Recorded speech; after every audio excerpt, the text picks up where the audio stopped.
What's up, everybody? Welcome to another episode of the Allsmith Project. Today's guest is a former NFL player, a keynote speaker, the creator of Dark Work, and the host of the Awe Shift podcast.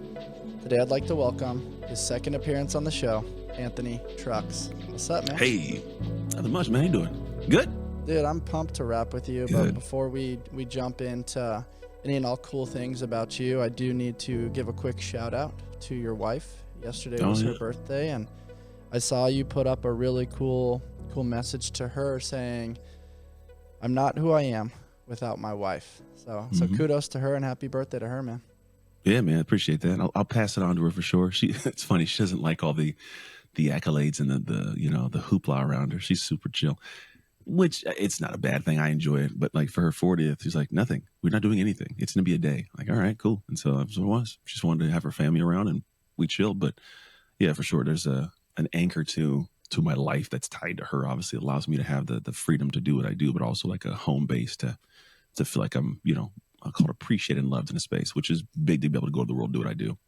Yeah, for sure. I mean, what you're doing in your world with the podcast, with keynote speaking, with life after professional sports, helping co-pilot people's journeys towards a life of professional speaking, online coaching, all those things.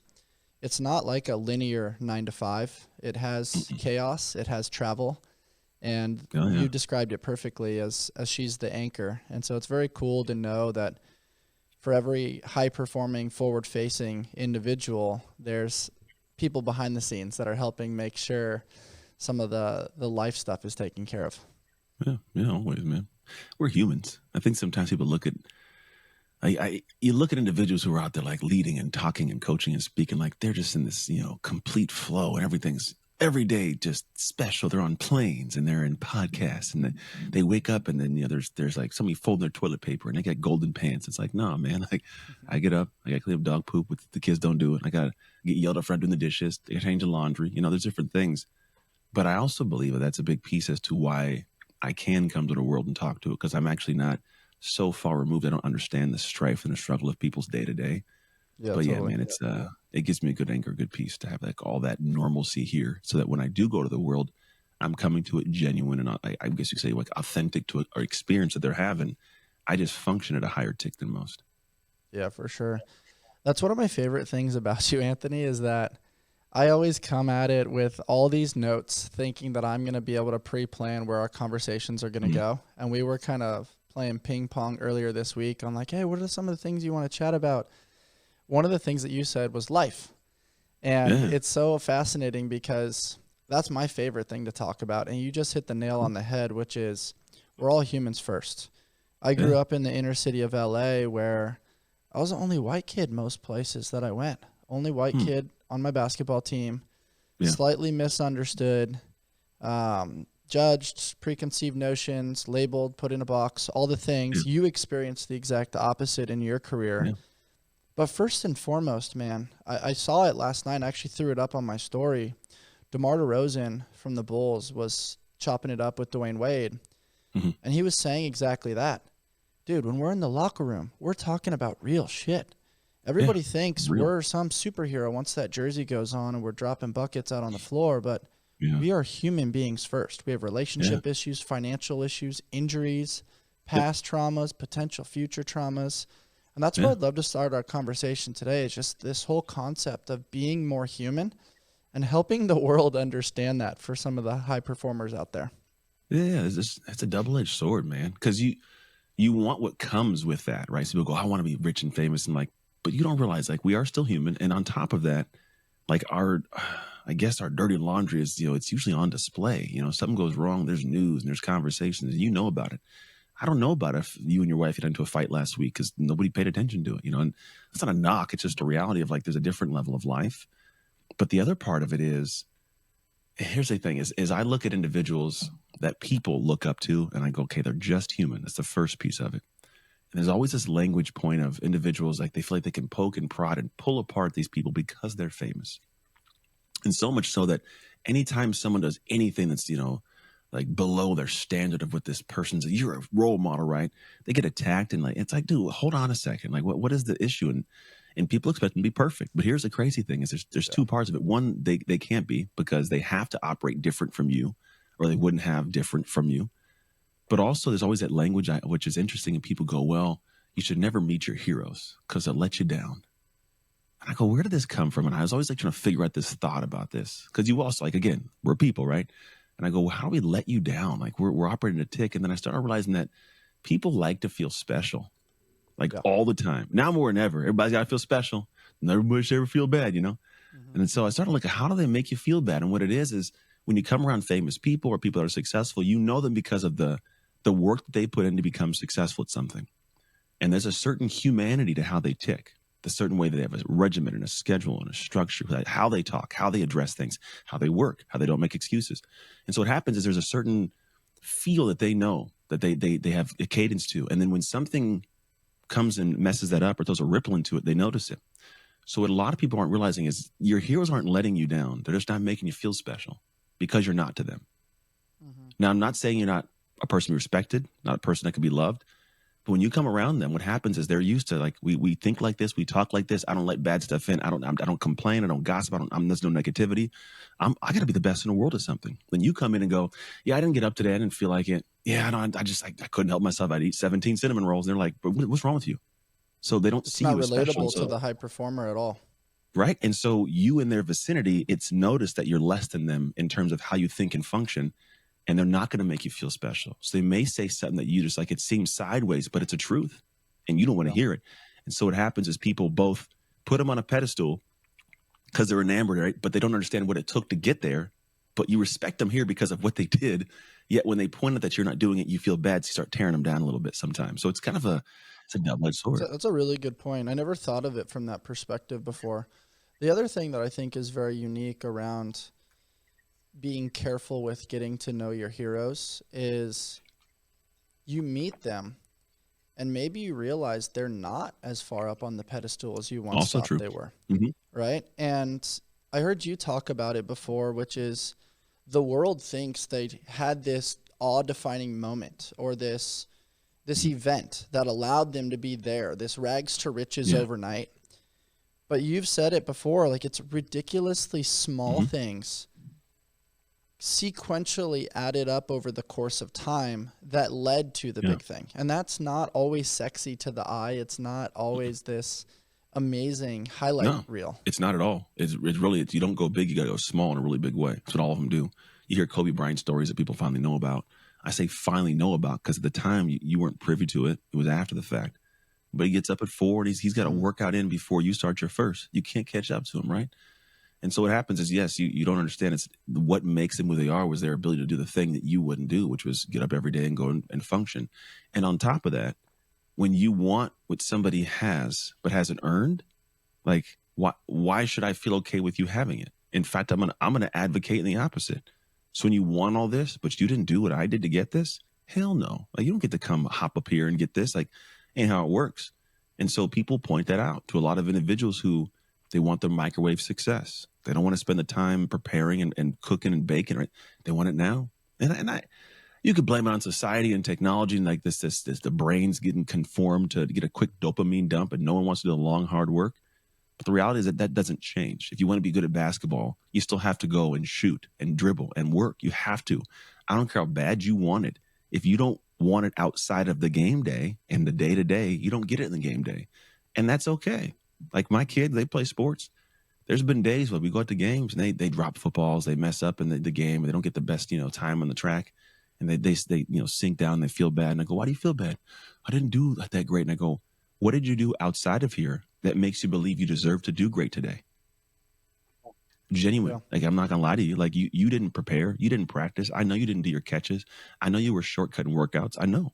So what makes you think you to come beat the kid who did all of that?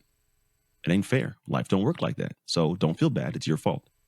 Yeah, I like that extreme ownership. You don't deserve the results that you didn't earn. It's a false perception of reality, and it very much synergizes with the cool things that you're doing with dark work. Mm-hmm. You work in the light, or you work in the dark so you can win in the light. And that's just such a great metaphor. But before we jump into that, Anthony, I want to touch on the Kobe comment. Yeah. I don't like that he's so romanticized now after being gone. Like Yeah, it I sucks. was a huge fan of his all the way through, just biased being Yeah. a basketball player in LA at the time. Hmm. But that bleeds into a lot of our world. Like we highlight people, we start to listen to their words and lean into things when they're no longer here with us. And I Hmm. wish that we would do that sooner and highlight people and give them the love, the appreciation, and the Yeah. kudos while they're still fucking here. It's hard to do though. You know why it's hard to do? Because you have to admit that they're better than you, and people don't like doing this. Mm. That's that's why they say the prophet never accepted at home. Too close. And so to accept you and your greatness, I have to accept my lack thereof. And Yeah. so people don't like doing it. I came home. Again, I played in the NFL. I came back, had a degree. I couldn't get my business to take off because I had a lot of people that grew up with me that like would talk bad about me. Oh, I know, man, he's just a dude. He just, I remember in high school, like I'm not that guy Yeah, anymore, they knew bro. a Like, past version of you. yeah, just because what you think that I went out and did all the stuff I did over the last decade on the same exact guy, you saw me on TV. Like so what happens is, yeah, people when they can do it when you're gone because well, you're gone. And it's like, look what they accomplished, this amazing human. But when you're here, they have to admit that to a real human that God, I'm not as good as you, and no one likes to do it. Mm. So the reality is yeah, that's how people do things. They wait till you're gone. All of a sudden, it's great. When the reality is, it would have been nice to be enamored and respected now. But here's the cool thing: those who do that, they reach that level. Those who are able to sit back and go, because here's what people do when they don't look at you and give you that praise, right? They don't give you your flowers. We'll say they have to do one of two things. One, they have to give you the praise and go, I see something I could work on. Or two, they have to demonize you to bring you back down to their level so they don't feel as bad. When they don't lift you up, they lose out on understanding what they should be doing to get to your level. Because they bring you down, they don't go, yeah, well, he got up at 4. I should get up at 4. He did this. I should do this. They go, he's nobody. That's the guy that, used to have a different number. He got in trouble. Like, they just start, they bag you, right? Then all of a sudden later on, when they're not, they can lift back up and look at the great things he did. But the reality is in the real time, they should have went, yeah, but he's one of the best in the league. Like there's something he's doing. And then swallow your pride and your ego and pay attention. A lot of what people have an issue with is they want what somebody else has. They envy it, so they try to diminish them. And so because of that, they are blind to all the things this person does that in reality, they could be applying to themselves to get similar success. Yeah, that's a great point. Why do you think negativity is so loud like that?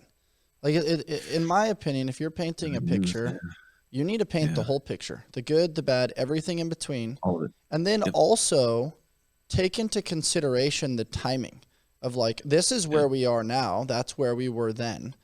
And it Hmm. took going through that maybe lesser version of who you are now in order to evolve and learn the lessons that you probably wouldn't have learned without those painful experiences and those disruptions. But It's all part of it. why does the human mind do that? Is it because of media? Is it something with our education system? What is it with the I, brain and just I don't, latching on to there's, that? I'm always curious. I don't know where we want to go with this. I had a recent conversation with do I believe in original sin? There's a faith part of this. I'm not going to go deep in here. We don't have to at all. But there is some part of us that I go, yeah, it's interesting because back before, Adam and Eve were around and Eve ate the apple. We didn't know we didn't have shame.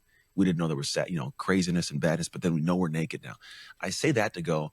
There is a humanistic allure to like the bad. I don't know what it is. There's like these draws. That's why the news puts up bad stuff because we watch the bad stuff, and nobody knows what started it. Nobody knows if someone requested it, so the news did it, so we want more, or nobody knows if the They news saw the did it, we ratings, so liked they're it. like, find what works and Yeah, let's do more of it. yeah, right. Or did somebody say they tell them to do that? Because was the news in the beginning good? I don't know. It's like a chicken and the egg thing. But the reality is we as human beings, we are drawn to tension, gossip, like the negative things. And so I believe that's our set point. Think of it this way: if you look at the psychology of when people have a good experience with a business, they tell very few people. If it's a bad, they tell everybody, right? There's just this kind of consistent thing for humanity to do that. And I think it has to do with our sense of shame in comparison to those doing great. So it's easier to just bag and feel better. Misery loves company kind of concept. Hmm. So there's that negative kind of energy that goes around way more than the positive. And I'll be the first to say it too. As a human, I do find more tension giving praise than I do negative feedback. I'm not saying I don't do it, but when my kids do well, I do give them feedback, but I do find a little bit more of a sticking point of like, oh, why is it so hard to be like, good effing job, you know?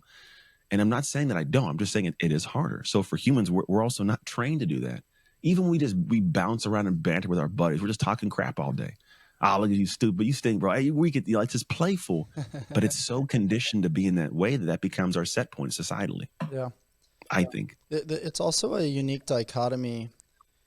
I think the sweet spot somewhere in the messy middle where you're running maybe from who you once were, or maybe you're running from the guy that's trying to take your spot. And then you're in pursuit of the starting job or the money or the accolades or the thing that you want most over here. And I almost think you do need to be right in the middle of those two things to maintain a high dosage of motivation in order to stay on track. What are your thoughts on that? I think there has to be, you have to, well, one, if it's all crazy and it's all bad, eventually you go, this is just no return. Why am I doing this? Yeah, you have to get some micro wins along the way. You have to. And at the same time, you have to have the micro wins that give you this dopamine dump that goes, I'm making progress. But to be honest, I think you have to fall in love with the process, if that makes sense. Like I tell people, you got to fall in love with the day, not the destination. That's kind of where we're talking. Like if we're working towards something, it's the small things that get there. If I'm only happy at the top of the mountain and I hate the climb, I'm not going to climb more mountains, man. But if I love the climb, if I enjoy the step-by-step process to it, and I'm not saying it's easy. I'm not saying you just go, I love the craziness. But you know, and I know, there's something as an allure about like a workout you know is going to be hard that both scares you and excites you.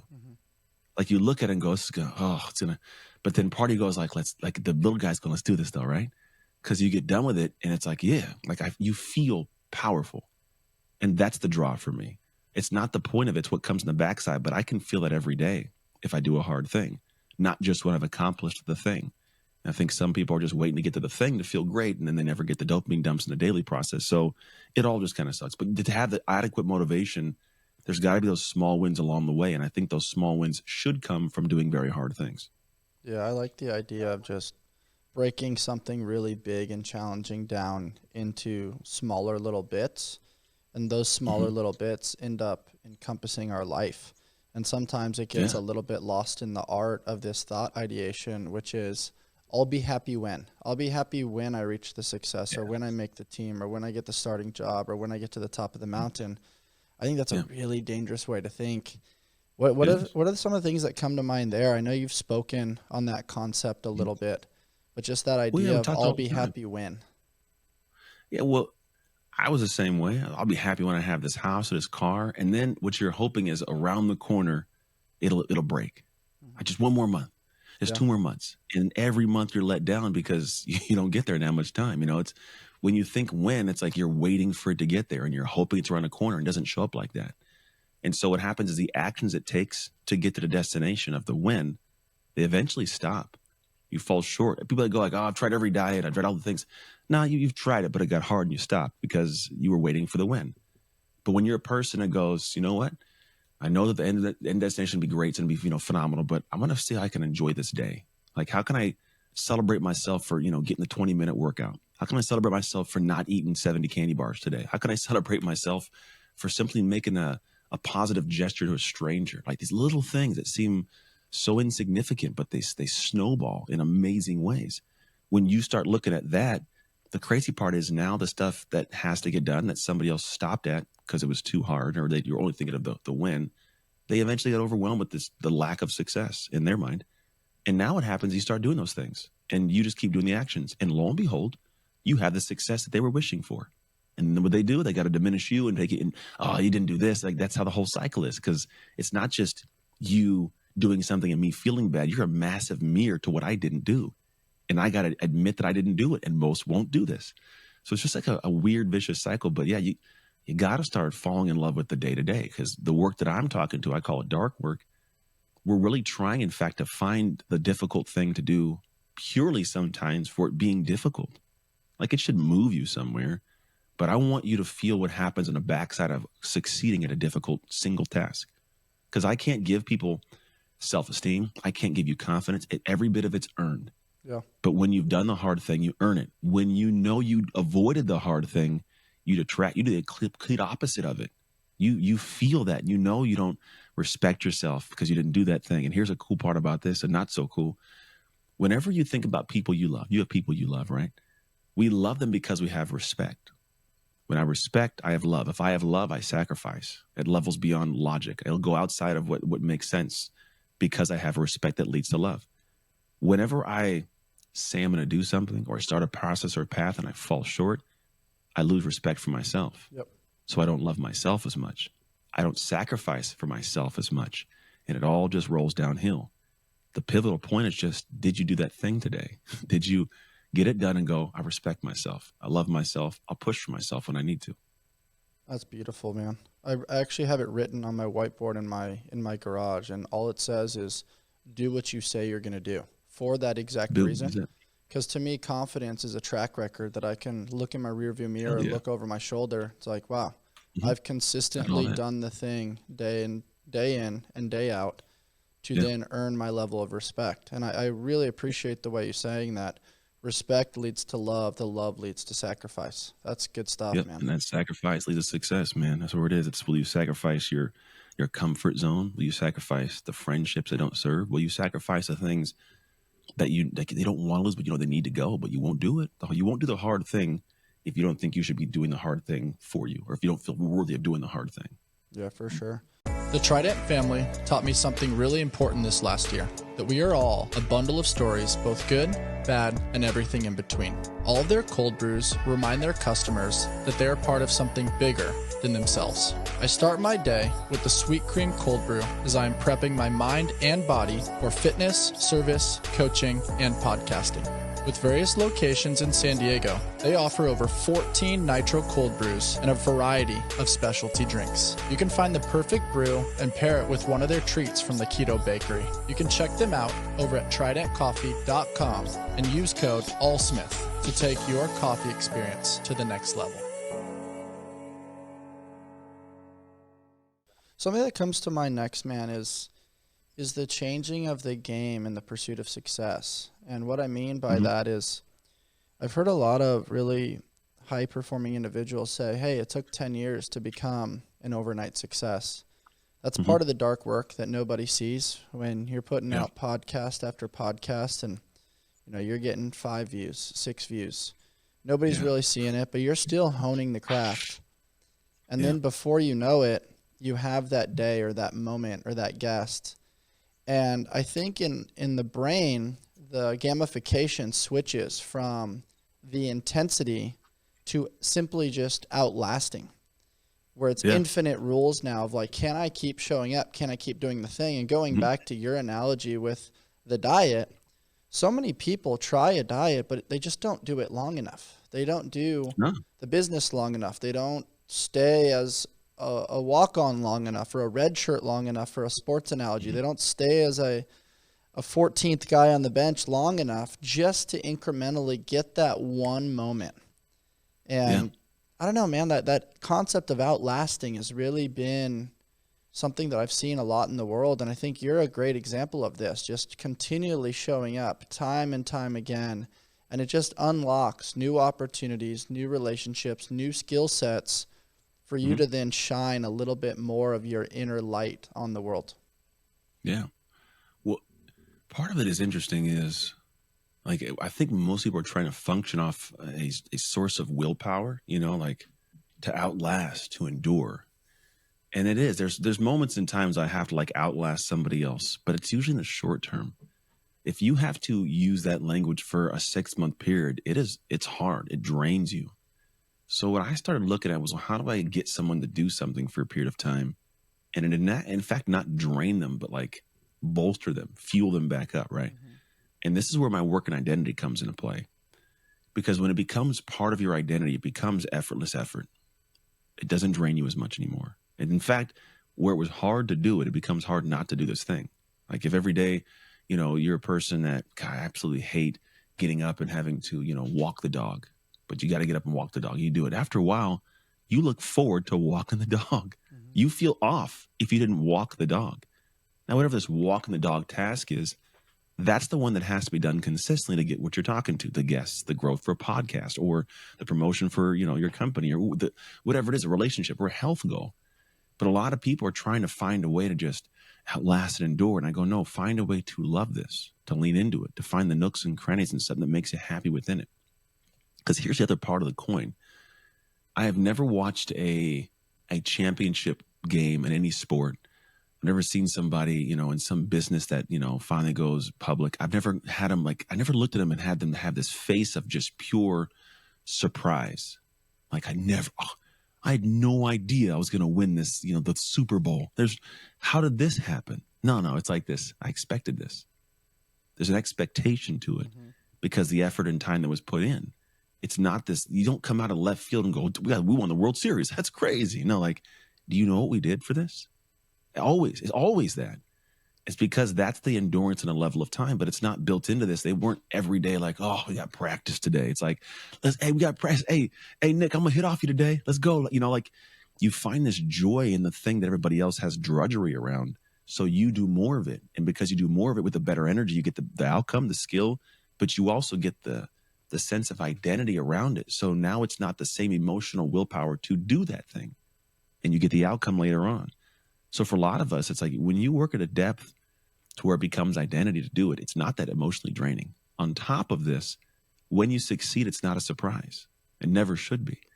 And then you get to the point of going I deserve this, not in an arrogant way, not in a you don't deserve this, but no, I've worked for this. I have earned this. And I'm happy that I'm now justified in my feeling of deserving this because I now have this. And that's what we have to work towards for a lot of us. Yeah, I like the idea of reading between the lines when you're doing challenging things and finding those little micro things of joy and the things that allow you to, from the outside looking in or from the zoomed out view, you are enduring and outlasting. But at least from your lenses and your perspective, you're finding ways to play. You're finding ways to turn it into almost like interval training where it's like you're on, then you're screwing around. Then you're playing, you're screwing around. When you look at workouts, CrossFit was like this in the beginning. I think it really highlighted the importance of community.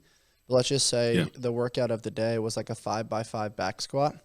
It's evolved now where everybody thinks more is better. I got to do this accessory movement in between my set, or I got to do these pull-ups or this thing. And everybody's trying to pack in all this volume into a consolidated amount of time. But back in the day, it was literally 5 sets of 5 back squats. And everywhere you saw that dash, it was go screw around with the community. Tell some jokes. Talk about your family. Get some chest bumps. Create a freaking handshake. Do something that allows you to get closer to people. And that's kind of what came to mind there. And I've heard you speak publicly around CrossFit recently, and I really appreciated it. I got a cool little shout out. And something that I really appreciated about it. I don't even know where I said your name. No, you just mentioned it and just recalled some of the experiences that we said. And what I thought was such a great point was that when people do CrossFit, they want to tell everybody about CrossFit. But the magic there is that they want to tell everybody that they're prideful of doing something hard. Yeah. And that's the cool component. And I love that you snuck that in there. What kind of came to mind when I said it and you listened? Because I feel like it's one that people are getting now. Because I'm always trying to find ways to get the idea across as to why you do a hard thing or why people talk about it and why you shouldn't diminish it. It's and really it's I think I might have said it might have been like Chick-fil-A speech, 10,000 people there. I kind of brought it up. It might have been one of them. But the reality is I look at these people in the world and they don't want to bolster and talk about it. They're some people are way too loud, some are too quiet. And in some people, they want to have a complete purpose every time for doing the hard thing. And I go, sometimes there's no definitive purpose except for you feel better about you because you borrow that and bring it somewhere else, right? This is obviously a stretch question and thought, but my guess is if you weren't at the level you worked your tail off to get to, proud of it and had some confidence in what you did in the CrossFit world, you may not feel as confident to start a podcast, right? I'm not saying you never would have. But part of you, just a little voice goes I've done that hard thing. I could do this hard thing too. And you try something new. Turns into something great. And so for all of us, we're trying to have this confidence somewhere. But like you said, confidence is not something that you just all of a sudden wake up and go, I should have this. It's proof of something you did that makes you feel like you can do. And so CrossFit's a beautiful place because you can enter into it at being nobody and having no background and work to be a person competing at the world level, which is pretty cool. But it's the same thing for all aspects. You could be a person that created an app.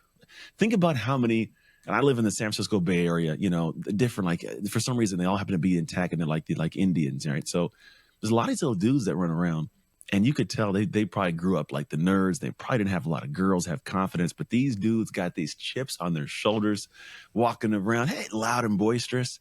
I go, where do they get that from, right? Because they spent years coding something, having their hard conversations, building it, getting in people's hands, getting seed funding, and they got it. Boom, right? Confidence.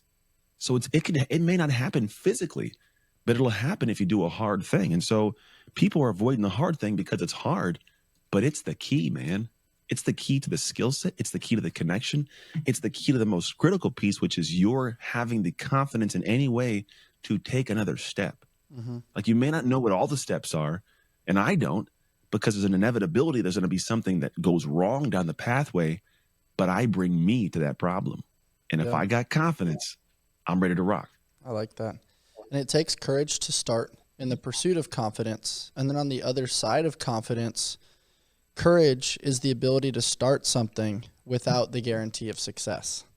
Always fear. That's a great one. Right. That's a good one. You know, I coached my son's football team last year. We had this team we went up against, and they're like these dogs, bro, undefeated, they're monsters. I explained to him, like, you guys are scared? Yeah. I go, fear is a completely normal thing. That's it. It's going to happen. The only way you don't let fear win is you just meet it with courage. Mm-hmm. You don't try to eliminate the fear. You don't say you're not scared. Like, I'm scared. I'll say I'm scared. You guys are going to go out there and lose. I'm scared.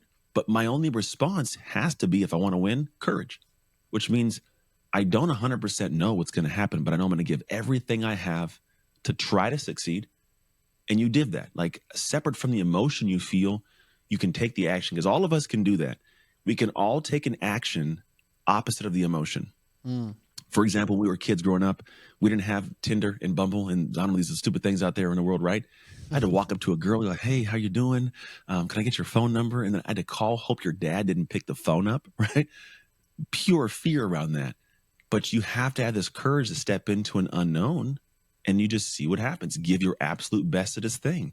And lo and behold, things can pan out. But a lot of people are waiting to have this moment of comfort and confidence. And it's like, no, you just have to accept that there is fear around it, but you still do it. Because I was afraid the girl would say no.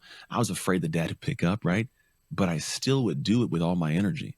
And it's like a complete separation from what your emotions are telling you and what your brain's saying to go do. And when you separate those two, I think you'd be very surprised at what your mind is capable of achieving that you haven't even realized is possible. CrossFit ties this in. Cold plunge ties this in. My agent and I were just talking about this, my NFL agent from back in the day. Like, we had a little conversation recently, and he goes, I love the cold plunge because it allows me to no longer be a slave to my body. Mm-hmm.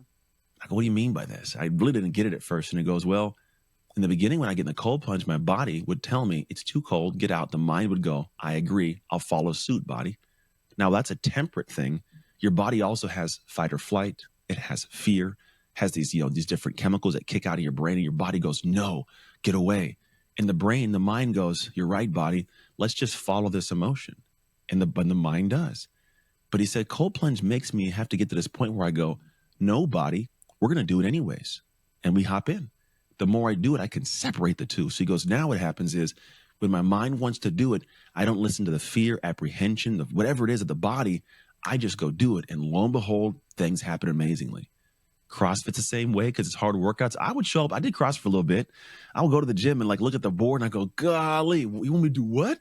I can't, I'm going to die today, dog. But then the body goes, it's going to be hard. But the brain goes, doesn't matter. We're doing it. And we do it. And now that I do that, I can take that somewhere else and go, gosh, okay, I want to start a podcast. I don't know what I'm doing. That's okay. Have the fear, but we're going to figure it out, brain. Let's go. And we lock into these things. It's the same way for any business, any relationship, anything, career. If you can separate those two, man, stop listening to the body, let the brain lead, you'd be surprised what the brain will figure out. Yeah, David Goggins says when you're butting up against extreme levels of discomfort, you don't have to inevitably listen to the mind in that moment. Your body can keep going. And when you do that time and time again, you develop the resilience to then keep going, even against the ideologies that are then popping up and the traumas and all the things that are tapping you on the shoulder, telling you to stop. You don't have to listen to that inner voice. I loved the Yeah. analogy that you made around having to make the phone call on the landline. I was talking to somebody about Yeah. that the other day. And what comes to mind for me, Anthony, other than we're 90s kids, that's something we talk about all the time, or like we're retired Yeah. athletes, we talk about cold plunging. Mhm. What comes to mind is that the pain of discomfort, rejection, and suffering, or an emotion, is way better than the pain of regret. I would Oh rather yeah. call the girl on the phone knowing there was that small bit of hope that I was going to get to talk to her. I was going to have that moment of excitement. I was going to get to Mhm. see how she's doing, ask about her day, ask her out on a date, Yeah. then sit there and ruminate and wonder what if. And Yeah. And then so have to go I to school think tomorrow that and hear you talk teaches to you, Billy. yeah, I think that teaches you later on in life that it's like, let's just say the father hangs up on you or you talk to her and the call doesn't go well. Other than emotionally feeling a little bit low, you actually lost nothing. You're back to baseline before you ever made the call. You made the Mm. call where the only option was to gain. Yes. Hmm.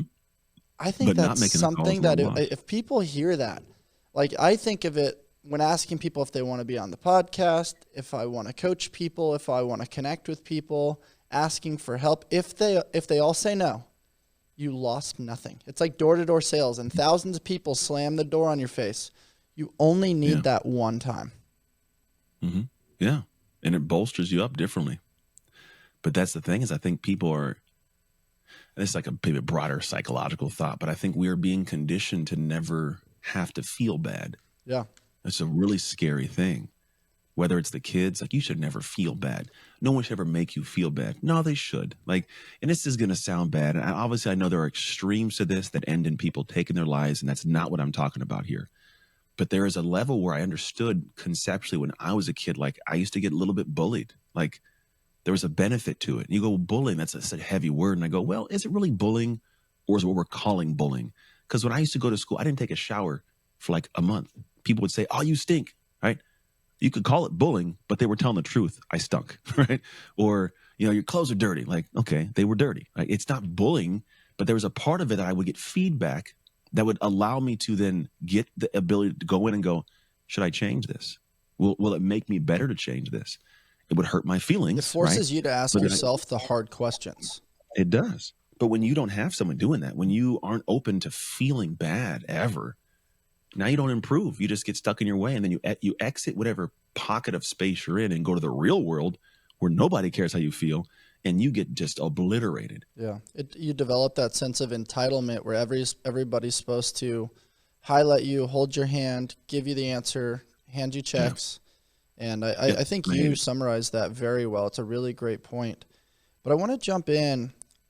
Every time I watch your Goalcast video, man, I get goosebumps and Mm. tears. I listened to Yeah, I it cried the twice first time I yesterday. watched it. I listened to it 3 times this morning. I shared it with anybody and everybody that's a fan of the show and was like, I can't Mm. wait to chat with Anthony again. I can't help it, man. I definitely want to share that story with our incredible Yeah. audience around your childhood, which starts, Mhm. or that video starts with you saying, I was looking at my mom. She was wearing blue jeans and a white shirt, and she was crying. And then you saw Mhm. this woman, and you were trying to figure out what was happening in that situation. Mhm. 3 years old, man. Is You never really have an ability to know what's going on in the real time, especially as a kid. And I don't know how I remember so much. The only thing, like I had therapy for a while when I was a kid, and the I guess the common thought consensus was because it's so much like I guess traumatic type stuff, very difficult. I don't know if I would call it trauma, but so many things happened that were difficult at the time. My brain kicked on at a young age. So a lot of foster kids, if you find us, like we're pretty articulate, and manipulative. It's not just out of randomness; it's survival. We had to learn how to do it to survive days, genuinely. And so those moments, like they kick on, is some of the most like really difficult early on because I get given away by my mom. I'm with this stranger at 3 years old. I have no idea what's going on. Every part of what would be normalcy to me is gone. But yeah, then you get thrust off into this world where not only do I not know I'm here, like I'm getting beaten and then I'm getting starved by families and torturous stuff. It's just real heinous. And there's no reasoning to it. I have no understanding why. It's just a constant barrage of discomfort, like pain, anguish. And not only that, but a longing. Like the best way I can explain it's just like a deep seated longing. And I wouldn't call it depression at the time, but like there was just this longing for something that I had no connection with. I couldn't put words to it. What I know now is it was this longing for like an acceptance or love or an appreciation or like some kind of positivity, man. But it was nothing. I was what's called a paycheck, which means as long as I don't die in these households, they get a paycheck for me. There's no social media. They don't listen to a little kid making up stories. They think he's making up stories to go back to his house. So no matter what you say, they're like, that's wild. That wouldn't happen. Like I was put in chicken coops and forced to chase chickens to earn meals. Go ahead and have a 4-year-old tell you that and believe them. You know what I mean? Like, okay, that's weird. And knowing this 4-year-old just wants to go back to their mom. So you're thinking they're going to make any story up, right? But this is legitimately what happens. As a grown man, I would love to have found these people in a dark alley at some point in time in my career. Now I've moved past it. But there's like, that's what goes on. And so for me, my childhood was riddled with this deep sense of I don't matter to the world. Like literally, like there's no sense. No one around cares. My mom doesn't care. These houses don't care. So my upbringing was like that. And then like you mentioned, where you were the only white kid, I was the only black kid, man. And I had a lot of racial kids, issues around me. I grew up in a house of all white people. My whole school was the only black person in my elementary school for 6 years. Like it just was very abnormal. It was not, something that I was able to make sense of or even be able to recall in a way that was, I guess, at a mature mind to it till later. It was just pure discomfort. And that I think I know, but hardened me. And not in the best ways at first. Like I was a bad kid, man. I got in fights all the time. I was angry all the time. I was just like I expelled so much negative energy for so long that I got conditioned to it in a sense of like it was a weapon of mine. I think that's why I was so good at football. I didn't care about you. Zero. I didn't care who you were. I didn't care what you thought. I just knew that if I could hit you and not get in trouble, I'm going to do that as much as I can. That was the goal. As much as I can. And also so like high performers in sport get accolades, get love, get validated. Mm-hmm. And so it sounds like that was a version of love that you received because it wasn't there as a kid. No. It wasn't. Well, the hard part is too, there's a dance to this. While I loved doing it, I got praised for like, hitting people. I wasn't skilled. I wasn't a good player. I was a decent athlete, not a good player per se. Like you wouldn't put me into starting positions because I'd be left or right. You have no idea, But there's a sense that like us high performers, we get to the point of having it function like that. And it's a pure dissociation, I think, from the normalcy of most people. And I don't know how to give somebody a great like method or thought around it except for this. As an adult now, I'm finding like my kids are they got a lot. They're not sheltered per se, but these kids got a lot, right? They come from a family where mom and I are not fighting and scrapping for money. We have free time to hang with them. We're very present, right? They have not an ounce of an understanding of my childhood. And because of this, I can't get my son to play with that human viciousness that I had. And it's not that I want him to have it all the time, but he chose football. That's a game he chose to play like that. I go, cool. You ain't doing it for me, bro. You're doing it for you. But if you want to be successful with this, here's what it takes. And he's not a high performer in it right now. And I look at it and I go, because he doesn't have a gritty reason to fight. And I think there's a part of most people that I know that are very successful somewhere in the journey and the lines. Like for you now, we just mentioned previously, this long, hard year for you. When you get through that, you get to the backside of a gritty fight, you have a different reason to fight, which is really like the dark work mentality for us. It's actual language. And it goes, I've done too much work in the dark to lose in the light. And part of it is like the training and preparation. Some of it's just surviving, bro. Some of it's just like you battle through these hard days. I've done too much work to not take my life, to not, go and be a drunk, to not be a criminal. I've done too much work to just stay clear of that. Or I've done too much work in the shadows to find my faults, to step into this moment in time and not succeed. And high performers have that from somewhere, or at least they have experienced and they've fought through it enough to be in a position to fight further on. Yeah, it's a level of pain. And pain is always relative to the individual.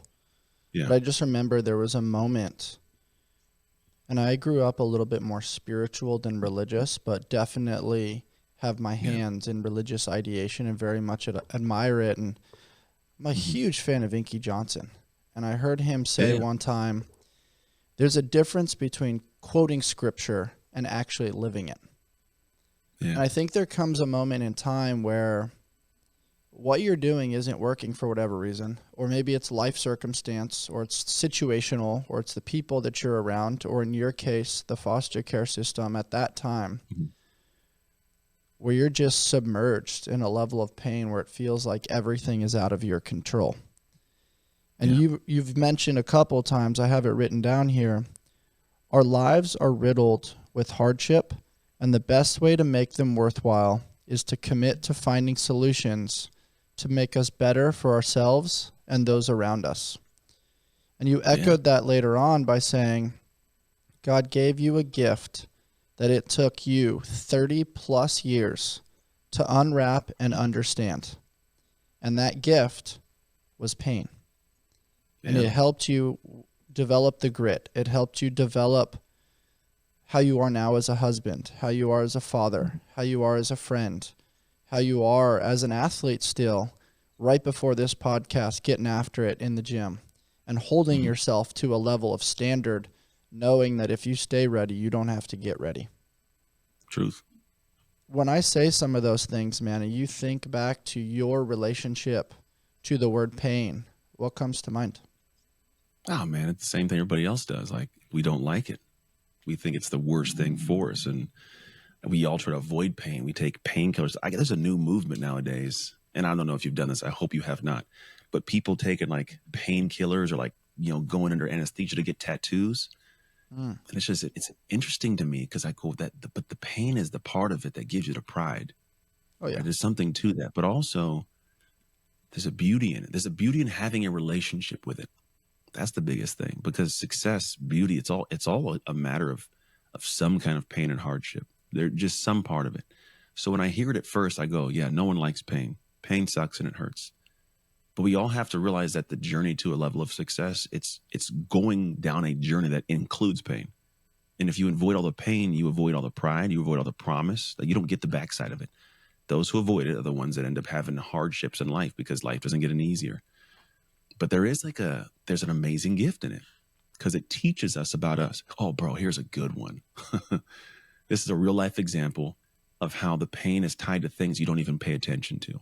So my son, we've talked about, runs track, and he's doing a great job up in Oregon. And he's a sophomore doing his thing in track. And so for a lot of years, I would have him train, and I just tell him, you got to push, bro, to that pain point. I am, Dad. I'm telling you, there's more in you. You got to find that point of the threshold of pain, wherever it's at. You got to push past it. I'm pushing, Dad. I'm pushing. Okay, gotcha. Whole first freshman year, he's doing that. He comes home in the wintertime last year. He gets his wisdom teeth pulled. He's at the house writhing in pain. It hurts so bad, Dad. Mom, it hurts. My wife's like, well, it looks fine, but if you need to go to the doctor and figure out whatever you got to. They goes to the doctor. He's like, there's got to be something wrong. So they take a look. They go, you're healing up pretty nice. Looks pretty good. Like, there's no issue. And so he comes home, and I go, son, so we now know that you're having the same amount of pain as most people, but for you, it's a maximum. Do you think that this is possibly something could carry over into the way you work out, the way you train?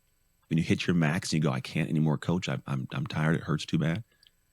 And like his mind opened up for the first time, and he realized that it's been a limitation. His actual threshold of pain has been so low that he has not seen his full potential. And it helped him push this last off season, because every time he call have a bad day, I go, son, this is somebody's easy. This is somebody's 5. It's your 10. We got to push it, bro. Dad, it's so hard. This is somebody's 5, bro. But it's your 10. How do we keep pushing this? And then lo and behold, this year he ends up coming out and pop at a time, and he's top 35 in the country. He's number 7 on the Oregon all-time indoor 60 hurdles list now. And I go, that's the thing. But I said, think about this. What if you pushed harder?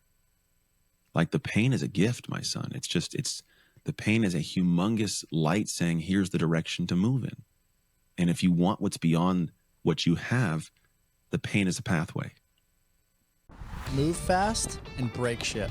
LSKD develops functional sportswear with a streetwear aesthetic that's on a mission to inspire you to chase the vibe through sport, fitness, and adventure. I train daily in the rep shorts and love the versatility they offer. The zipper pocket, is an absolute game changer. I go from training at the gym directly to meetings, running errands, or prepping for podcasts. The LSKD tribe has become true family, and we are excited to continue to develop our community. Shop now at lskd.com and use code ALLSMITH. We chase the vibe here at AllSmith. Let's all become 1% better every day.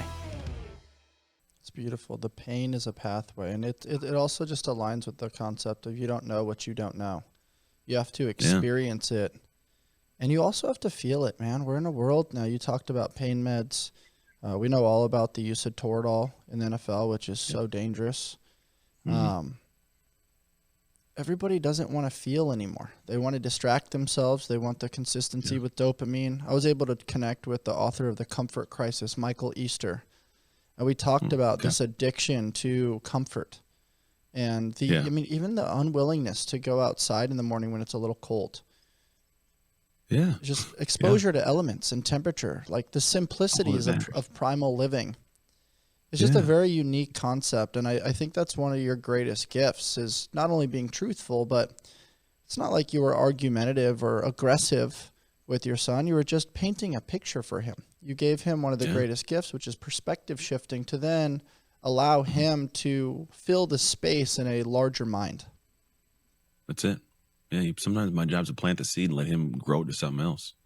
Totally, man. But yeah, man. And when you can have a relationship with what other people have as difficulty, and I mean, when I say relationship, a more positive relationship. Because, like, for example, my kids, they run track, and there's sometimes some cold days out there. And my son will text my wife, my other son, Dad, Mom, it's cold after 30 minutes. And I go, when he gets back, I go, son, were you over here texting your mom? Well, yeah, it was cold. And I go, well, let's put it this way.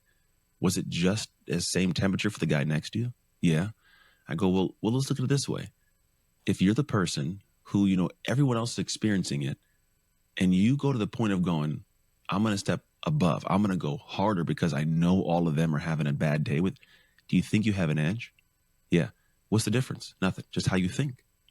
And so part of it is when we can create a relationship with the difficulty everybody else has, but a better one, or it's like I get an edge. This is my moment to get an edge. Like, you approach it differently. Your energy is different around it. And my wife's a perfect example of this too. She's a track athlete. They love it to be warm outside. It's got to be warm when I run. I'm a football guy. I do master's track with her. I don't care if it's raining. I don't care if it's cold. Let's go. I'm gonna warm up in the rain. It's the rain. You know, I have fun with it. Where she's like, I'm on the bike. So when you put those two people together over time, I win every time. I had the same amount of time, same opportunity, but the mind, that the framing of what the situation was different. And because the difference you had was negative and mine was positive, I did it. I got the outcome and the result, whereas you simply still hope for it. And not only that, if I'm a guy that's done that enough, and I know you didn't, when it's me versus you, I will not let you win. I don't care what has to happen. I will die before I let you beat me because I've earned it. You do not deserve this over me. Earned, not given. Dark stuff. Yeah, man. I like the metaphor too around pain is inevitable, but suffering is optional. You're not allowing yourself to suffer. You're allowing yourself the opportunity to experience pain because it paves the way to success and the opportunity to do more and be more. I think that's beautiful, man. That's really cool stuff. All perspective. As you were navigating, that's the winner's mind that people don't have. Your mind is powerful, man. It'd be great. Yeah, but winners notice when you don't have it, so don't feel bad when they point it out. I noticed right away you had it because I think both of us cruised in on a red eye to our buddy's wedding weekend, and that was just a cool experience, man. Like, it's a good time. It's such a short turnaround, but to be able to get the lenses into somebody's eye and then be at the wedding till late night, everybody's drinking. You and I are trying to find our way back to the house. We're riding those little motor scooters at 12:30 in the morning, and then we get back to the house, and what did we do? We cold plunged when we got back to the house, man. Yeah, I got it done. I recall that 100%. That's funny stuff, man. Looking back at how you overcame some of the childhood difficulties, will you explain the foster system to people? So many people think it's almost like adopting, like how it is with dogs, and they just end up at one house for the rest of their life, and you're kind of navigating back and forth. No, it's a weird dynamic, man, because there's some houses. So essentially, when you're a foster parent, which you can go through stuff to get, there's 400,000 foster kids in America, a lot in California. And what happens is you get to this point where we just got to put them in houses. So we put them anywhere where someone will take them in, and those people don't take them in, not every time, but there are a chunk of times, a good amount, where they're just bringing you in because they get a paycheck for you. They stock a bunch of kids up. They don't take care of them very well. Like it's not even a group home. It's just a house, and they got like a whole bunch of kids floating around. It's very weird. And if you cause a headache, they cause a headache, and they know they can hide it most times, and they find little unique ways to make your life. I had one guy. I don't know. I was late for school one day, and I had to come back to the house, and I was younger because I missed the bus. And then we're making a turn. He reaches over and he opens the passenger door and pushes me out of the moving truck in the middle of the intersection. I 100%. Then he got mad at me because I don't even know what, and threw me back in like it was my fault. I remember like being so like, what is going on here, right? And what it is, like I just caused a problem for him. He just wanted his free, easy going money, have some kids and get a paycheck, move on. But here's the thing: you're not adopted by these families; it's just a house that you're at. So you can quite literally come home to a plastic bag, and it was always a plastic trash bag. They didn't give you like a nice bag to carry. It was a plastic trash bag with your clothes in it, and they throw it in the back of the trunk, and you end up in another house. I couldn't tell you why you move. You don't know where you're going. You just show up at some houses. Very kind of crazy, crappy situation, but that's the foster care world. Now, also, when you turn 18, my little brother had this happen. When you turn 18, you're now a ward of the state, even more so. And the houses, they don't get any money for you. So what ends up being is you age out of the system. No one pays for you. These families kick you out of the house. My little brother, his family moved to New Mexico and didn't tell him where they went. They just disappeared from Modesto, California. So these situations get worse because now you got a lot of people that are homeless. These kids are homeless because the money that was put aside for them wasn't put towards them. Because even if they give you money, just, they give you money, that money isn't usually going to you. It's supposed to, but it's usually a bunch of shared clothes they get from the Goodwill, minimal food, the max they can get. They want to stretch all the profit they can out of having you in the house. Some of these houses, those are not well taken care of, right? So the idea is you just bounced around. And then you might get to a point, which could be a good one, where a family wants to adopt you and no longer get money. They wouldn't get any money for you anymore, but they could adopt you. It's your family.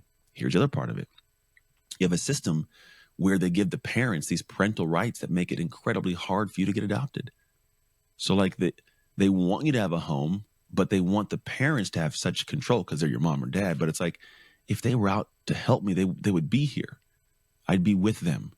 So they make it hard because you can't actually do anything you want to do. I also couldn't take trips. I couldn't play sports till I was 14 years old when I finally got adopted. I had to sever rights. So after 11 years, I finally got to do what my classmates were doing, So just it's turmoil. Your parents lied to you. My mom lied to me every time I saw her, cried myself to sleep, wet the bed till I was 14. Like it's a crazy place, man. We're not treated well. There's not many advocates for us. We don't know who to trust. So we just get hardened and we get angry and we desire retribution. I think the reason there's so many of us in prisons is because we learn to be manipulative at a young age. We realize we can't trust the world, and we got to get what we can get for us. And we find diabolical ways to do criminal acts, and we want to get what we can. And I don't care what you feel because you're part of the world, and the world hurt me. So I'm going to get my retribution on you. I know you didn't do it, but you're part of the world. And so it becomes this vicious cycle of just, I don't care. I don't care about you. I'm going to do for me. And it gets real scary because these are the people that go out to the world that have the ability and the desire to cause harm. Wow, man. The fact that you were able to make it out of that, and you speak of it so eloquently and also very descriptive, it's very impressive to me, man. And it also just raises the question, do you have hopes and desires now to maybe look at the foster system and maybe integrate some change, or try your best to have conversations like this that can maybe create some political reform to get more money allocated and kind of enhance the system a little bit for future kids and future generations? It's a good question I get often. And there's a lot of people that do great work in this. So I sit on the board of an organization called National Angels that does a lot for these kids. Only so much you can do because I am not the parent. And I don't have any power. I have no push. I have no play. And even this just means some parents do some criminal thing. I met a little girl it's so horrible. Like, it was in this group. I go every year to this place in Colorado. It's called Hope and Home. And it's a big building for foster families that bring the foster kids, good families that are bringing good kids that need help. And one little girl, she had a situation. I got a letter back here. It's like a thing, because she wrote this letter after she interviewed me. I didn't know her story or anything, but I was told that after she interviewed me, like, she opened up like a flower that no one had ever seen, because for a good chunk of her years, she was closed down and hated life. And what happened is her and her little sister were part of a cult that her parents put her into, and they were passed around doing things that you can imagine that little girl should never have to deal with, you know? And she was understandably just scarred and was closed off and hurt. And they said it was the first time that she saw someone and like felt like he got me, and there is hope I can do something good in life. And so, like, those are the moments that I live for, but it's hard to access those moments, because all that had to happen for that group to organize and be in place, for me to come there, like, to make those happen, it's hard. And it's not designed, the system is not designed to get you as an outside source to come in and help. Even for the nonprofits trying to serve these kids, it's hard to get in. It's hard to talk, because none of the parents want that to be going on. You have a lot of these things that are, you have like social workers that are overworked, so they can't deal with all the back and forth and setting things up and the legality of who can be in place, because they're still kids. They're still kids. So you can't just access a child because you want to help, right? It's just a weird situation that doesn't have a ton of people wanting to genuinely see change. Because to be honest, I heard recently, and there's this group has a story coming out, and I talked to a guy that's part of this organization, and it was about a true story that took place, where this church brought in like 70 kids, because they go, look, there's all these foster kids. The church can adopt some. Like, there's nonprofit money that we can come in. Like, we can help. And the reality is if every church in America adopted one kid, and honestly, just one kid, you'd literally overnight eliminate foster care. It would no longer exist, with opportunity for hundreds of thousands of more places for kids to go as they enter. Because I want to say every day, 700 new kids come into the system as people age out, right? So it's just kind of in and out. It's a nonstop system. And so you have this consistency of flow, but there's a ton of churches that they say they care, and I'm not saying that no churches can, but it's a different thing where there is a solution to some of this stuff. There are places and people that could take care of some of these kids that don't do it. So I don't know the solution. My only solution is two things. One, anywhere I'm able to go in and actually serve these groups, I do. Like, I have a group coming up in Sonoma here in May where they serve the foster kids. Not the foster kids, I'm not going to talk to them, but the people that serve them will come serve, so I can help them raise money to actually put their program out to help the kids, because they have access. Other part is I have to continue to keep being a huge light, with an understanding that I came from that dark, so that I give those kids a sense of like something's possible. Because when I was in the system, nobody came back. I couldn't tell you to this day a single person who was a foster kid that ever came to me, even now, and like, I've been through it, I get it, I want to help you. Never. And so I go, dang, it sucks, because there's hundreds of thousands of us that were not all bad. How come no one came back, man? So if I can come back and provide a voice or a light, or like, hey, look at me, to where they can have like, dang, this is possible. I want to do that, because I'll tell you this. There's a statement that goes, smooth seas never made skilled sailors. Mm-hmm. I got it tattooed. I got this painting in my office. I believe, man, these foster kids, they got some superpowers. Yeah. They develop at an age well beyond most, because of the trauma and the hardship. And if they could just be taught how to use it positively, but they'll change the world positively. If you can get on the right track, they'll do some things for society that'll be a complete massive change. But they need help to get kickstarted. No, that's a really good point. I think one of the greatest gifts that you could give these kids, whether it's a coach, a mentor, a keynote speaker, somebody crossing paths, but it's the installation of true belief. Mm-hmm. Knowing that, hey, each and every one of you has a superpower. We love you. We care about you. And when you get the opportunity, go share that with the world. Find a way. But I guess my question for you is it painful for you going back? Does it unlock triggers or memories, or make you feel some kind of way? Used to. There used to be a space in me that had, I'm not going to lie, there for sure times that all of a sudden I'll watch a show and it fires something up I didn't know was still there. And like, tears start coming. I don't know where they come from. Obviously, logically, I know where they come from, but we'll call it metaphorically. Mm-hmm. But it does draw some things up that for the most part, I'm not attached to anymore. but it's still there. Yeah. And so, yes, I do have a feel there, but it's not something that drags me down. I don't feel heavy about it. I do still feel it. I can talk about it more now without like falling apart because I've made peace with a lot of stuff. I've had a lot of depth of forgiveness for the people that did what they did, and understanding even deeper too. But to be honest, like there's always going to be that peace, and I think it needs to, because that peace exists in a way that has been beneficial for me to now. So I don't want to lose that. And part of it is just like I want to operate in a way that is, it sounds weird, but very selfish for me from the world. The selfishness that I want, like the thing that Anthony desires, is like a thank you. I appreciate you. Mm-hmm. Because I lacked that for so many years of my life, that for me, when I get that, I feel like I matter. And because I didn't matter as a kid. The only way I get that is by serving at a depth that is uncanny for most to see. How I show up, what I do in front and behind the scenes, as a dad, as a coach, as a friend. Like if I bring people into the circle, like I'm there. And so the reality is I do that for the people, yes, but like I do it so that I can feel like I matter. So everybody wins. I'm giving all of me to the world in the way that needs to be given so I can get the thank you I need in return. But it's from those years. I just have a better relationship with it now. Well, thank you, man. I appreciate you. And I really do mean that. I just remember sitting on the bus with you, driving to the wedding. And I remember we just had we chopped it up a little bit. And you have this unique ability to push and pull in a conversation where someone like myself, that I feel like I know people pretty well and my emotional intelligence is pretty good. You do a great job of the ratio between sharing and listening. And I remembered listening in that conversation and self-reflecting, thinking, wow, not only did he share great things, but they also came at a frequency that felt relatively peaceful. But I didn't leave feeling like it was a comparison or a one-up. I was like, whoa, I felt seen, heard, and understood. And I hope I was able to provide that in return.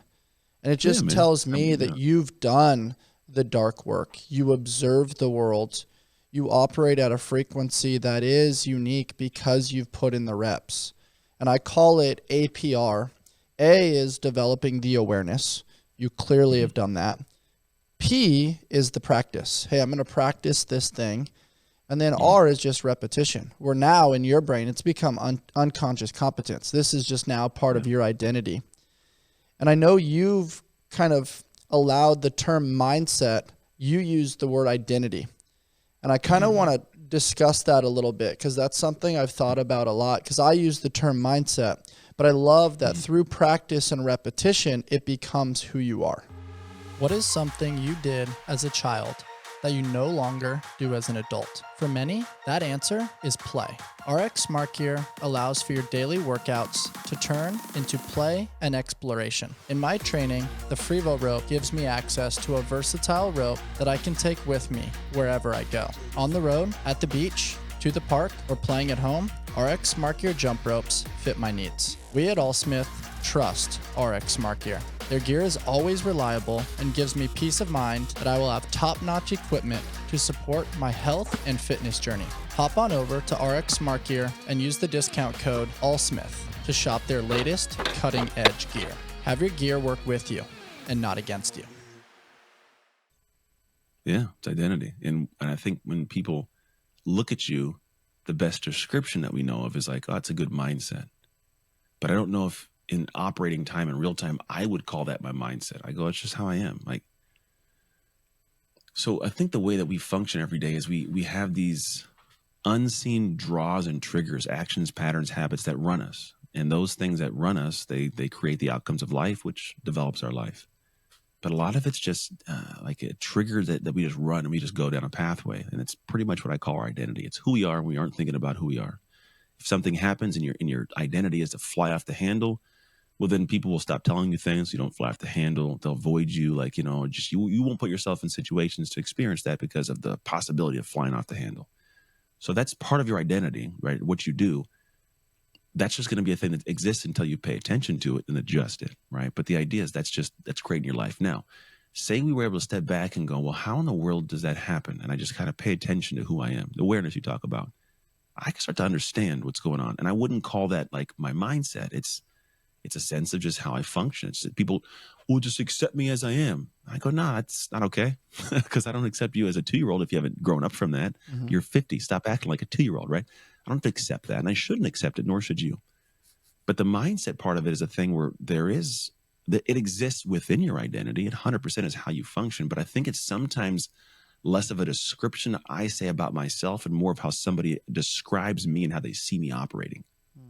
Now, I could be wrong. It's not like 10 for 10 type situation, but I don't sit back and somebody goes, how you do that? I don't go, I got a really great mindset. Like, that's not how I personally respond to things. I go, no, that's how I think of doing things. That's how I believe it should be handled, right? That's how my actual language is. It's how I think you should do it, or it's how I function, or it's how I feel like, which is more of a part of me as my natural set state. And sometimes people will point things out that we don't even notice we do. It's like, oh, I guess I do. Like, you just pointed out to me the way I do stuff. I'm like, 100% had never thought of it that way. So I appreciate that. Thank you. I received that. But I'm like, yeah, I guess I, over the years, naturally figured out. It doesn't say that my mindset tells me that when I talk to people, I should do this. It's because you live it. It's not calculated. It's not about the X's and O's. You've lived it over the course of time, where now it's baked into your identity. In my identity. And now it's described by many as a mindset. So when, for example, I'm in here getting a workout, I told you to be 5 minutes late because I was not going to not get the reps in. For me, part of who I am is I will finish everything that I start. I'm going to get the workout reps done. It's going to happen. So I'm going to take a couple minutes, but I'm going to get it done. I wouldn't describe that as my mindset around working out. I would just say that's just how I function as a man. And so not a good or a bad, and it's not a diminished mindset, because mindset is like, it's like if identity is a burrito of like my mindset and my pessimistic, my optimism, and maybe my habits, my patterns, like it's all rolled up. Mindset's in the burrito, it's all there. It's part of it. But I feel like the identity is the overarching aspect of a lot of who we are. And none of us are paying attention to, one, how it was programmed, or two, how to reprogram that thing. So we just do our life, and it keeps happening the same way over and over and over again. Get the same outcomes without having understanding why we have the same outcomes. We go, my life just sucks. People go, change your mindset. And I go, it's a piece of it. It's a big piece of it. I start thinking differently. But eventually, I need you to start doing without having to process, because it'll drain you. For you, this is the last part about this. Like, think about when you first start doing power cleans. In the beginning, you had to think about, okay, I got to grab here, hips, go, okay, the first pull, the scoop, the second pull, the catch. And it's like clunky, right? And now if I put a bar in front of you, bro, you probably not even think about it, knock it out without question, right? That's the difference between going from mindset to identity. Yeah. At first, it's something you think about and pattern. Then eventually, it's just who you are to do it. Absolutely. I summarize that with it being conscious competence in the beginning of we're going through a step-by-step analysis that is sequential and clunky. And over the course of practice and time, the steps start to synergize, and there's a smoothness, there's a bridge, there's a frequency as to how they integrate together for a fitness relatable, the kinetic chain kind of coming together to work as one, as opposed to isolating the movement into one piece and then the next. And then it develops over the course of time into unconscious competence. And I would categorize identity as the evolution of mindset. It's what mindset could become when practiced over time. Just like you talked about with the shift in perspective with the rain. If one time you're like, oh, it's raining, great, I'm going to figure this out. And then the next time you're like, man, it's freaking raining. I'm going to slip out of the blocks. Like, I'm going to be so frustrated running on the track. But if every time you're like, it's raining, who cares? I'm not in control of that. This is an opportunity for me to grow and improve and set the tone, bring the vibe, share the energy with those around me. And that happens time and time again. Then people that don't even know you come to the track and you're all joyful and they're like, that's just Anthony. That's just Trucks over there doing his thing. Yeah. That's cool, man. That's how it works, man. I was thinking about change and how we evolve and change over time, because you said something that I really appreciated, which is there's a person you need to be that you don't quite know who they are yet. And that's such a cool thing, because through the process of evolution, we talked about we want this thing. Well, the person that does this thing is not actually the same as who you are now. And I verbalize it at the end of almost every podcast, which is stay on the hunt for who you've not yet become. And I really like when you describe this and you speak on these types of topics, because change is like the essence of life. It's inevitably going to happen.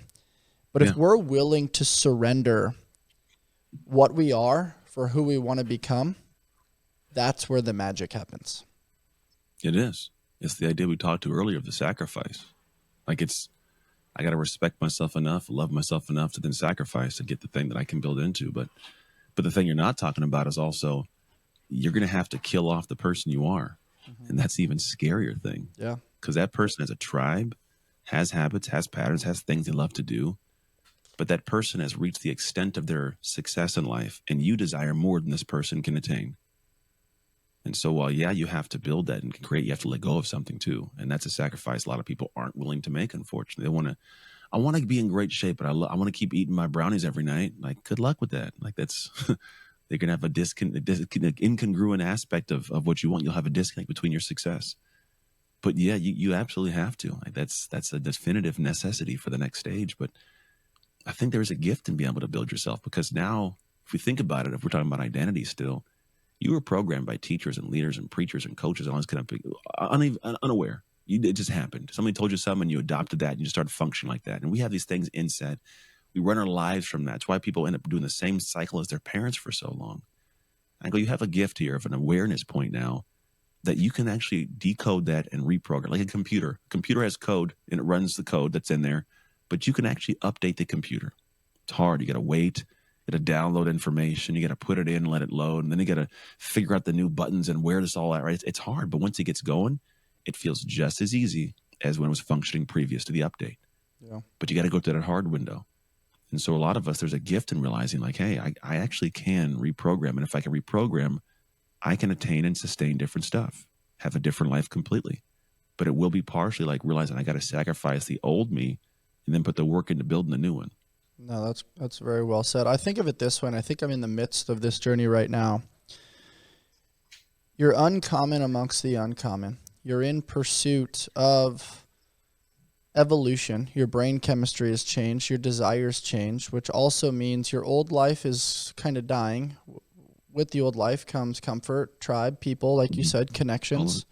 So it's kind of this lonely hero's journey where you're no longer the caterpillar. You're in the cocoon and you're like kind of trying to fight out of that cocoon. You're not sure, are you going to be a butterfly? Are you going to be a moth? What exactly are you going to be? But you also think that getting out of the cocoon where you're kind of safe and you've been there for a while, you could die on the other side of this, or there's a fear element of like what will happen. And it's just an interesting dichotomy that I think people go through almost in decades. You're probably the same, but maybe it's at like 30, 40, 50. You end up changing where you're no longer who you once were. You're trying to become something and someone new, but you're not quite there yet. So you're on the bridge, and it's a confusing moment. You went through it as an athlete. I'm done with NFL football. I'm injured. How do I assimilate into the day-to-day world and use the transferable skills that I know are there, but I don't really know how to use them in this new space? Yeah. On top of the fact that you feel less than because you can't do what you used to do, or you don't want to do what you used to do, and you identify with this thing that's no longer there. So you've lost confidence, and you have to find some way to confidently move forwards. It's a debacle, my friend. But what I do is I anchor back to the reality of at some point prior to that moment, I had to go and find out how to, build this thing from scratch. So I've done it before. I just have to do it again. But I don't go there with the same knowledge and tools. I have more tools than the first time, more knowledge than the first time. It should happen faster. And likely it does when you lean into it. But it's a scary thing, man, because we have these pockets, like there's seasons of time where life presents to us moments and opportunities and windows. Some expected. I say we change in two ways: on demand or when crap hits the fan. Me and you have both had crap hit the fan. We've also at times had the on demand, right? But oftentimes I notice that the when crap hits the fan, we find something more and we fight harder. Yeah. It's a weird thing. And I go, what if I could tap into that before everything goes sideways? And that's really what I try to focus on with people. And where I think we should all focus is going, what if I create a sense of urgency? What if I create this awareness, something that draws me to go to the next level? Because there is somebody that I don't know of me at a future point that is waiting on me to build that person. They're waiting on me to step into it. They're waiting on me. And if they got to wait until something goes wrong, I may not actually drive, because sometimes things go wrong and I stay stuck in that place. I booze it away, drink it away. Not everyone comes out of those places, you know? But if I can intentionally go like future Anthony is waiting on me to get better, then every day I can get up with a little bit of a desire to push in the direction, the small thing to build it a big thing. And I think if we can all anchor to that, create that person, what does that person think? What do they do? Are they patient? Are they understanding?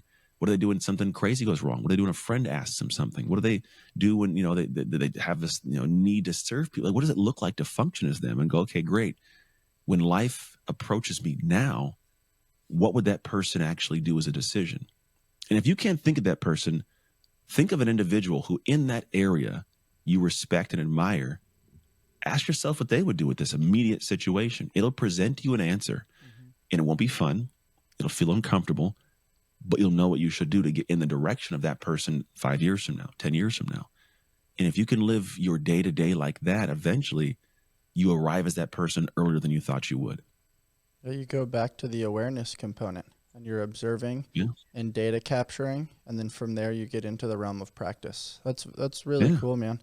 Quickly. Looking back on your football career, what was maybe a highlight for you, or what was a moment in time in your football career that you're like, you know what, that was something that really stood out to me? Yeah. I mean, I got a lot of those. It's kind of crazy. It's funny. There's going to be good ones and bad ones. There's great times when like I had, Sports Center plays and I'm doing it, getting sacks and people getting fumbles and like, right. And you go, dang, it's not as good as you thought it was going to be. There's people that even my coaches in the time that go happen like that every week. Like, bro, give me some love. Like, I know it's not going to happen every week, but when it did happen, can I celebrate a little bit, So like you start learning it's never as good as you think, but also like it's never as bad, because there's moments when the game ended and I go, my life is over. What am I going to do now? Nothing can meet that. Nothing can match. There's nothing to be as good as that. And now in my life, I go, I wouldn't trade my life now for the NFL. And a lot of people go, what are you talking about? They get me on TV and money. And I go, you have no idea the sacrifice that takes. I was away from my family. Every day there was just turmoil and tension of me possibly losing my job. My body is, possibly in a situation of being hurt. I could literally lose my job tomorrow if somebody comes in that's younger or better than me. You're held in this pedestal and there's a microscope on you all the time. I'm not saying it's not worth to go. I want my boys to do it. I would love that to take place, right? But the reality is it's not all like butterflies and rainbows. Whereas now, I get to get up when I want to get up. I don't got a clock on me or someone tell me be here at 6:30 till 10:30 every night, right? Get up when I want, spend time with my wife and kids. I make more money now than when I played. And so the reality is you have to understand that like whatever it is you have going on, you can always create something better. But really for me, like I thoroughly enjoy the life I have now. But that, again, it wouldn't be possible if you went through the crazy and hardship at all. Totally. People forget that NFL is not National Football League, but not for long. Not for long, man. The average career of an NFL player is like 2.5 to 3 years. Not to mention, most of the time it's like 6 months because you take into account training camp. Yep. It's wild, dude. It's a short world, but what are you going to do? I mean, but the thing is it teaches you. It God hardens you, bro. It's seriously, the things that I can do now, the way that I can function now would not be possible had I not gone through that. Mm-hmm. It just purely would not. My ability to take hard feedback and bounce back with a smile, there's no way football isn't part of that. My ability to trudge into unknown things and just go, you know what? I'm gonna go full speed. I have no idea what's gonna happen. I'm just gonna go full speed at this. Football, right? And it's not just football. It could be sports. It could be you could be choosing to do dance. I don't care what you do, but there's a part of life where you're learning these intangible lessons that then bring back to other parts of your life. And football taught me a lot of them, man. And now you get to take those lessons and pay it forward on your podcast. And you just created this dark work program, man. Tell me a little bit about that. It's really cool. Well, dark work, it's a concept, but it's also a practice, like you talked to. I call it a dark work experience. All the things we're talking about of patterns and habits and actions, they're just ways we're wired. And realistically, all the wiring we have from things that happen in life, it's purely from experience, right? It's not what you think about sitting on the couch and hoping it comes to you. It's what you go through. And experience is simple. Like if me and you grew up, right, and you had this bad experience with a dog biting your hand, if a little dog comes in, you're freaking out, you're running out the room. Whereas I'm like, oh, look, a dog. I never got bit. The only separation between me and you and that dog is your previous experience that's wired you neurologically and psychologically. So if you want to have a sense of a higher identity, all we've been talking to, you must go through an experience. And we said before, you do it on demand or when crap hits the fan. This is a way to do it on demand, to find a way to step into something that is intentionally designed purely for two things. One, to develop a skill in an area that you want to be better and be able to succeed in. But two, develop what I call a dominator's identity inside. And that dominator's identity simply means to govern and control your life. You can dominate your morning meditation routine, but I want you to have a dominator's identity when you show up later on in your defining moments. And it's all about how do you do that. So we go through a process to create the structure of what you'll go through and then guide you through that for a good 90 days to where you emerge on the backside different. You've got that thing done and likely some more, but you have this different sense of self, a different sense of power, different sense of confidence, because you did the hard thing. You leaned into it. You didn't do it alone, but you also didn't do it for the purpose of someone giving you a high five. You didn't do it so the world could see it every day, right? You did it for you, because all of us that admire human beings that are like at the top of their game, from the athletes to the entrepreneurs to, you mentioned Goggins earlier, get the Wim Hofs. When they were actually becoming who they are, nobody saw it. There was no camera in the background watching David Goggins run 100 miles. You hear stories about it from other people, right? He wasn't worried about propping a tripod up, making content. He was doing the dark work. Now he's emerged from that, and now, there's a camera in his face. But at this moment in time, he is ready for it. He's shining in the light because of what he did in the dark. And so we create those experiences for people to be able to put themselves through intentionally so they can show up one day and have that different sense of self inside, that mentality of, I've done too much work in the dark to lose in the light. Beautifully said, man. My final thought for you, or my final question for you rather, is peptides. There's been a lot of buzz about peptides and what they can do for the body, skin, muscles, and health. What exactly are they? And do they live up to the hype?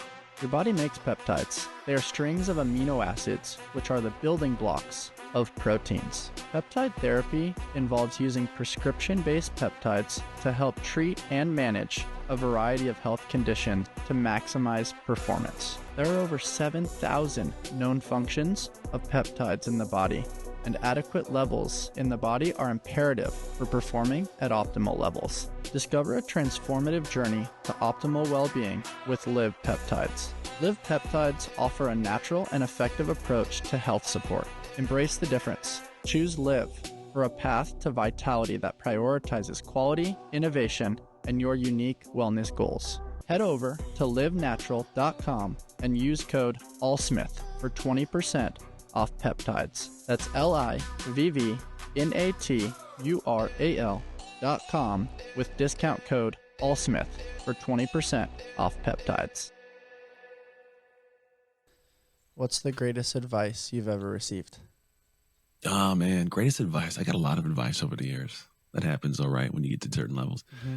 What is the best one? I think it ties to this concept of the dark work is it takes a little bit more to be a champion. My college coach, Don Pelham, it was this thing he used to keep telling us over and over because he noticed that we were cutting corners. I was a young guy, 18 years old going to college. I'd get out of the weight room early, or I'd try to hurry up and get things done, or I'd, pull up before the end of the line. And he goes, our goal is not to be here to play, it's to win. And when you win enough, you become a champion. Does anybody not want to be a champion? None of us raise our hand. He goes, it takes a little more than you're willing to do in the moment when you're not willing to do it. So the day when it's you want to get that extra thing, out of here quick, do the extra part. Don't go quick. The champion doesn't cut that corner. You want to be in better shape in the fourth quarter. Don't pull up early before the line. The champion doesn't do that. They do a little more than everybody else. That little more over time stacks and stacks and stacks and stacks. And after a while, you don't question it. It's just who you are to do the little bit more. And you will exponentially take off beyond many people. It's the same thing Kobe would talk about, which we talked to earlier. I love his thought on it. And he goes, first week, no big deal. 2 weeks, no big deal. But you give me years, you can't close the gap. There's no way you can touch me when I've separated myself from you that far. And that's the mentality of my coach way back in the day, is like it takes a little more. So it may take a little bit more patience with your wife or your kids, a little bit more, grace for yourself to just be easy. Like, okay, you made a mistake, get back on track. I may take a little bit more of a push when you're dying in the weight room and like you don't want to get that next thing done. And you could You could pull up a little bit, but you push harder to get a PR. Like, those are the things that make you a champion. It's not about being a champion just for the world's eyes. It's about looking in the mirror and going, I'm an effing champion. Yes. When you have that sense of self and connection, like, dude, I am unstoppable, and everybody can access that. Totally, man. I've started this late night habit where when I get home from work, I let my dog out, play with him, grab a little bit of dinner, and then roughly around 9 o'clock, me and a buddy go on just a little walk, like a late night walk. And it's funny because we know the exact route, we know where we're going to go, and there's a fence there. And every time we got to hit that fence, man. And we talked about it last night, like, hey, man, one day this touching of the fence is going to be that metaphor. It's doing a little more. Yeah. It's not walking up to the fence. It's not breathing on the fence. It's tangibly touching the fence. And it's the epitome of putting your shopping cart away. It's doing the next right thing. And it's then when you look yourself in the mirror to brush your teeth, you respect you. That's it. That's the key. I enjoyed our conversation so much today, man. I always love when we get to cross paths. Me too, bro. And you're not too far from me, man. Just down south. I gotta come hang out when I get down there again. Our sun's starting to pop out now, man. It's getting beautiful and warm. That spring weather's starting to happen. A little bit. And I'm over here dumping rain. I was looking to the side because I kept hearing, I'm like, it wasn't supposed to rain today. It is dumping outside right now. So, yeah. It's getting there. Pretty soon it'll be no more rain, just lots of sun. It'll be baking out here. Totally, man. Well, thank you so much for joining me. As I always talk about with the All Smith Project, guys, greatness is forged, not found. Anthony Trucks is forged. You can't find these guys everywhere. And as always, stay on the hunt to who you've not yet become. Till next time, guys.